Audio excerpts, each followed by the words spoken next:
ਜਿਹੜੇ ਵਿਚਾਰੇ ਪਰੇਸ਼ਾਨ ਹੋਏ ਹੁੰਦੇ, ਲੇਕਿਨ ਅੱਲਾ ਦੇ ਫਜ਼ਲ ਕਰਮ ਦੇ ਨਾਲ ਕਾਰੀ ਸਾਹਿਬ ਦਮ ਕਰਦੇ ਨੇ।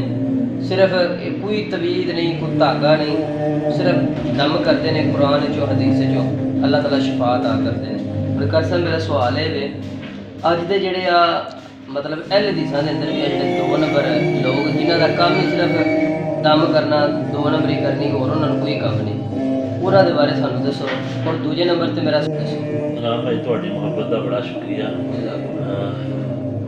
इस बात के अंदर कोई शक नहीं कि मुआशरे के अंदर रिजक की फिक्र के मामलों के ना लोगों ने आमलीन कह लो या अजकल जोड़े तुसीं कह रहे सी नाम निहाल आमिल, इन्होंने एक आसान रस्ता लभ लिया कि 4 लोग इकट्ठे करके बिठा के ते उन्होंने पढ़ाई करके किसी के जादू पा के किसी के जिन पा के नहीं बचता तो आ जाके नजरे बद पा के कोई ना कोई चीज़ पा के पैसे बनाना बिल्कुल यह बन चुके।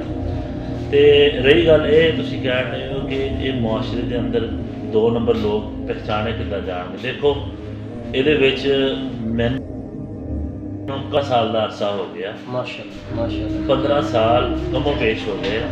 मैं उस वक्त तालबे में सीगा जामे पढ़ता सी। यकीन करके जानो हर एंगल तो असी इस शोबे तो वाकिफ हो गए। असी भी देखते जान जाइदा वा कि वाकई किसी को जादू जिन्नात के मसाइल है या वो दुनियावी मामलात दे विच अपसैट आ, स्ट्रैस एंजाइटी या डिप्रैशन का मरीज, ठीक है।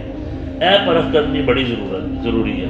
अगर ये नहीं होंगी यकीन करके जानो ऐसे लोग ਜਿਹੜੇ ਮੈਡੀਕਲੀ ਬਿਮਾਰ ਆ ਉਹਨਾਂ ਨੂੰ ਚੱਕ ਕੇ ਜਾਦੂ ਦਾ ਕਹਿ ਆਮ ਬੰਦਿਆਂ ਨੇ ਜਿਹੜੇ ਨਾਮ ਨਿਹਾਲ ਨੂੰ ਆ ਰਹੇ, ਇਹਦੀ ਵਜ੍ਹਾ ਦੇ ਨਾਲ ਇੰਨਾ ਨੁਕਸਾਨ ਹੋਇਆ, ਘਰਾਂ ਦੇ ਘਰ ਬਰਬਾਦ ਹੋ ਗਏ। ਮੈਂ ਤੁਹਾਡੀ